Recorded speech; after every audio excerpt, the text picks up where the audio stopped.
Queridos amigos, este día domingo vamos a hablar de temas prácticos, de temas que no podemos encontrar en la teoría ni en la dogmática, del día al día de un litigante, de un penalista.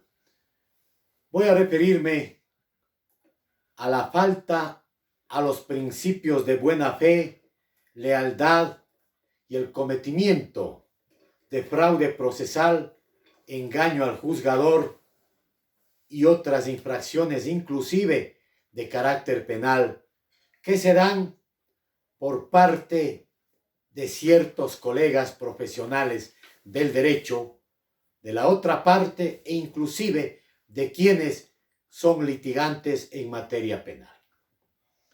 Dicho esto, cabe manifestar que los dos principios fundamentales, no solo entre fiscales, entre jueces, para con el litigante, para con el abogado de la víctima o de la acusación particular, que ya me he referido en otros temas, sino exclusivamente entre abogados, porque las partes procesales actúan en base de la defensa técnica, bien sea defensa técnica de la Defensoría Pública o bien sea la defensa técnica a nivel particular. A nivel particular se nos ha denominado abogados, entre comillas, en libre ejercicio profesional. Esos principios se denominan el de buena fe procesal y el de lealtad procesal penal. En este sentido, los dos nos llevan hacia una probidad y honradez del profesional del derecho, hacia el respeto al profesional del derecho. Nos llevan hacia la profesionalización del abogado litigante, que se nos conoce como penalistas, en algunos casos también defensores de derechos humanos, depende del ámbito en el que se desarrolle. Específicamente me refiero al ámbito penal. Aquellos abogados que no tengan honradez procesal, que tengan irrespeto a estos principios de la forma de actuar, de la mejor manera de actuar el uno frente al otro, el abogado al lado del otro, es decir, frente a la otra parte y a quienes comparten defensa con los coprocesados en las diferentes etapas y fases del proceso y de procedimientos penales. A ello precisamente va referido este tema de la falta de deslealtad por parte de muchos colegas profesionales.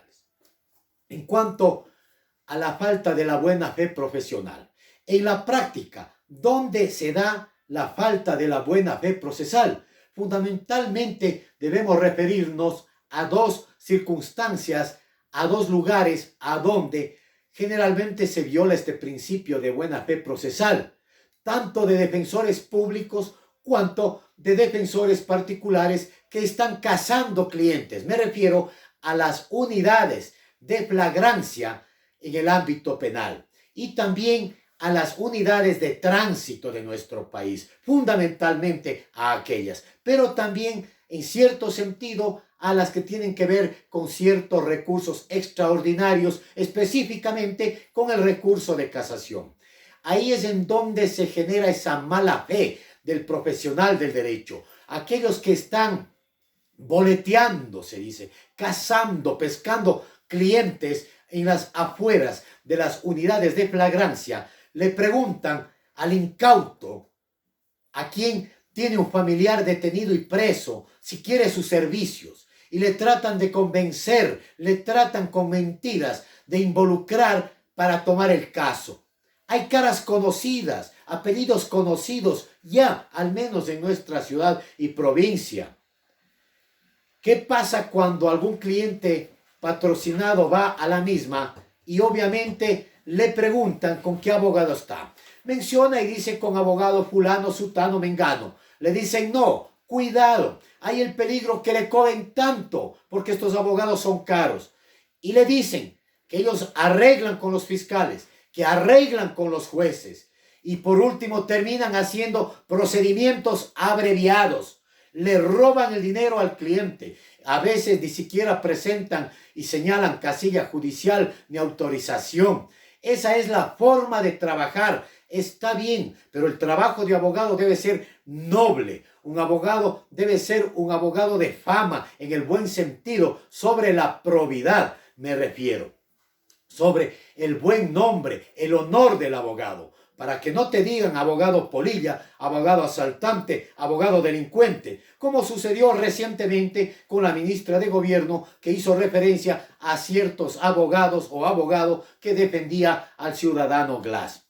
Sin embargo, debemos manifestar que en esas instancias, igual que en tránsito, perdón los términos, pero se trata de un grupo, de un grupillo de abogados en donde buscan, por tener su trabajo, desprestigiar al otro profesional. Tratan de desprestigiar. Claro que muchas de las veces no pueden hacerlo porque no se han ganado el respeto, ni con conocimiento, ni con su proceder. Esa es falta de respeto al principio de buena fe procesal. Generalmente se dan en este tipo de instancias. Muchos de estos abogados, entre comillas, trabajan con miembros de la policía de investigación, trabajan con personal de flagrancias. Hay casos excepcionales que trabajan, entre comillas, entre jueces, fiscales y abogados. Inclusive hay ahora abogados de otro país que conocemos específicamente, de un país hermano, de un país fraterno, en donde inclusive en la cuestión de honorarios, si alguien cobra 1,000, ellos cobran $50. Eso es violar el principio de buena fe profesional y procesal penal. Vamos al principio de lealtad procesal penal. ¿Qué significa? Significa el apreciar ese compañerismo, el apreciar la profesión de abogado entre pares, entre abogados, entre doctores en jurisprudencia, entre magísteres, es decir, entre aquellos que están en el ejercicio profesional.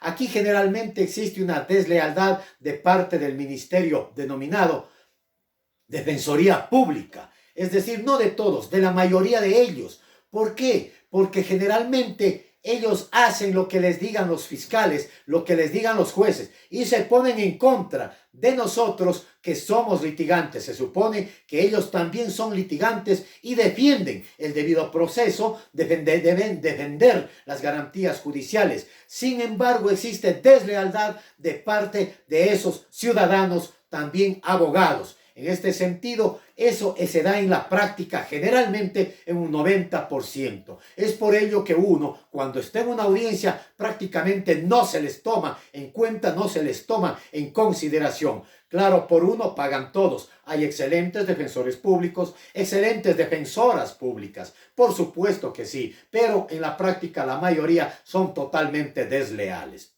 También me voy a referir a ciertos grupillos o ciertos grupos de abogados, quienes son desleales. Aquellos que dirigen el colegio de abogados en Pichincha son totalmente desleales, en su mayoría, porque cuando ven la forma de proceder de ellos es la siguiente: ven un caso que es público, donde quieren darse a conocer, donde quieren estar tomando el proceso penal, acuden a nombre del colegio de abogados y gratuitamente. Esa es la forma de amarrar al cliente. Luego le van sacando dinero para manifestar que es para el juez, que es para el fiscal, que son para los gastos y las costas judiciales. Nombres y apellidos y caras conocidas les tenemos. Llegan a nombre del colegiado de abogados, colegio de amiguis, y se presentan. Inclusive ha habido casos que los defienden. Y obviamente salen a la luz pública como los salvadores, como los mesías del derecho penal, cuando en la práctica no saben ni en dónde se puede presentar un recurso, por ejemplo. No saben en la práctica la mayoría de estos ciudadanos. Hemos demostrado nosotros y muchos verdaderos penalistas que la lealtad está primero. Así el colega no te caiga bien, así el colega sea contrincante, tú tienes que demostrar la honradez procesal penal, primero con el más alto respeto, segundo con tu gran conocimiento y obviamente el compañerismo. Entregar prueba, compartir prueba. Compartir, generalmente la lealtad se da en todos los procedimientos, en todas las etapas del proceso penal, pero fundamentalmente en la etapa de juicio, donde tú compaginas el alegato inicial, el alegato de apertura, la teoría de caso, compaginas y coordinas con los colegas en la defensa sobre la comunidad de la prueba, sobre la presentación y legalidad de la misma, si vale presentar o no vale presentar, si vale hacer un directo, un examen, un contraexamen, un contradirecto, un redirecto. Ahí está la lealtad procesal. ¿Cómo vas a portarte tú en el alegato final? Perdón los términos, si no le vas a echar lodo a tu otro compañero, a tu otro colega profesional, obviamente a la codefensa. Eso es lealtad procesal. Lealtad procesal es también tomarse un vaso de agua, un whisky, un café con tu colega contrincante, luego de haber concluido, por ejemplo, una audiencia, un proceso penal, no para discutir, sí, para arreglar situaciones de argumentación jurídica, tesis jurídicas. Ahí nacen los excelentes litigantes, los excelentes abogados. Deslealtad también están entre aquellos académicos, entre comillas, aquellos teóricos, aquellos denomino yo demagogos dogmáticos. Piensan que por venir maestrías en España, en Italia, en Estados Unidos, ya son más penalistas que los que no tienen títulos, pero saben más que ellos. Porque la práctica de 10, 15, 20, 30 años no le iguala ningún PhD, ninguna maestría. Y los títulos no hablan. Hay hijos de papito de algunas corporaciones, fundaciones, comisiones anticorrupción, por ejemplo, que aprovechándose del dinero del pueblo les mandaron a estudiar a los hijos de papito y vinieron como que fueron con su dinero a estudiar. Y llegan porque amarran los casos. De esas comisiones le dan el casito a su hijito, a su pariente, a su hermano, o ex jueces o jueces fiscales envían clientes donde el estudio de su maridito, por ejemplo, las ciertas fiscales, donde su amiguito, ciertos jueces hacen lo mismo. Eso es deslealtad procesal penal. Eso es total deslealtad procesal penal. Sin embargo, se da en la práctica fundamentalmente, y en donde más podemos encontrar es en las etapas del proceso de instrucción fiscal, por ejemplo. Ves cómo actúa tu compañero de la codefensa. En la etapa de juicio es mucho más amplia. Ahí ves la forma en la que generalmente muchos abogados dicen le echan lodo al otro procesado. Esa es la práctica. En la mayor parte de casos existe deslealtad, existe mala fe en un 90% de casos.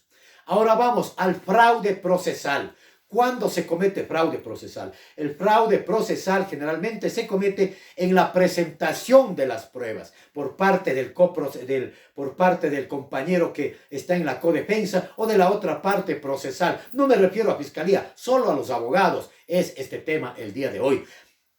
Fraude procesal en la deformación de las pruebas al presentar. Fraude procesal existe también cuando presentas una prueba impertinente o una prueba que puede afectar no solo a la validez del proceso, que puede hacerte daño en la tramitación del mismo, sino que afecta al derecho garantizado en la Constitución de la República del Ecuador, como es el derecho a la defensa, a actuar en igualdad de condiciones entre las partes procesales. Una prueba que tú sabes, un testimonio, por ejemplo, un testimonio falso.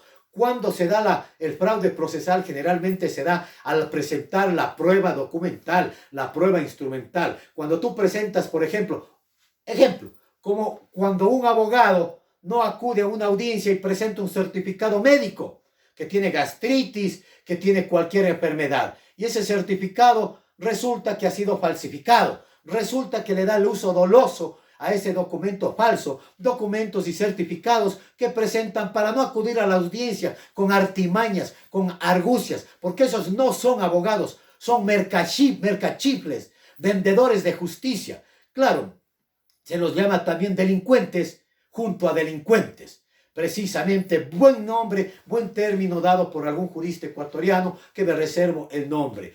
Esos ciudadanos cometen fraude procesal. Fraude procesal también son aquellos que saben que no pueden cometer o solicitar cierta acción constitucional y lo hacen. Saben que está prohibido ciertas diligencias y lo hacen. No solo que caen en la ilegalidad de la prueba, en la impertinencia de la prueba, sino que rompen todo principio procesal, afectando inclusive al mismo principio de legalidad procesal, al debido proceso de parte de la defensa.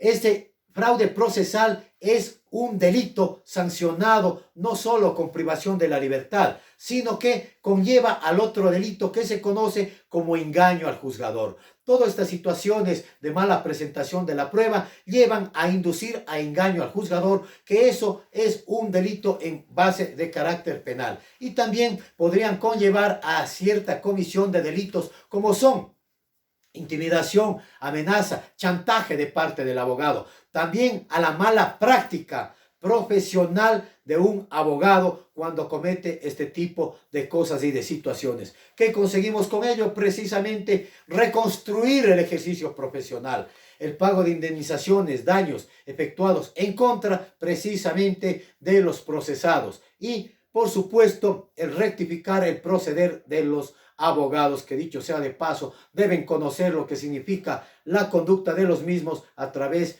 de lo que emana de las Naciones Unidas. Suscríbanse a nuestro canal en Peach and Greenland. Seguiremos con los temas en vivo. Saludos.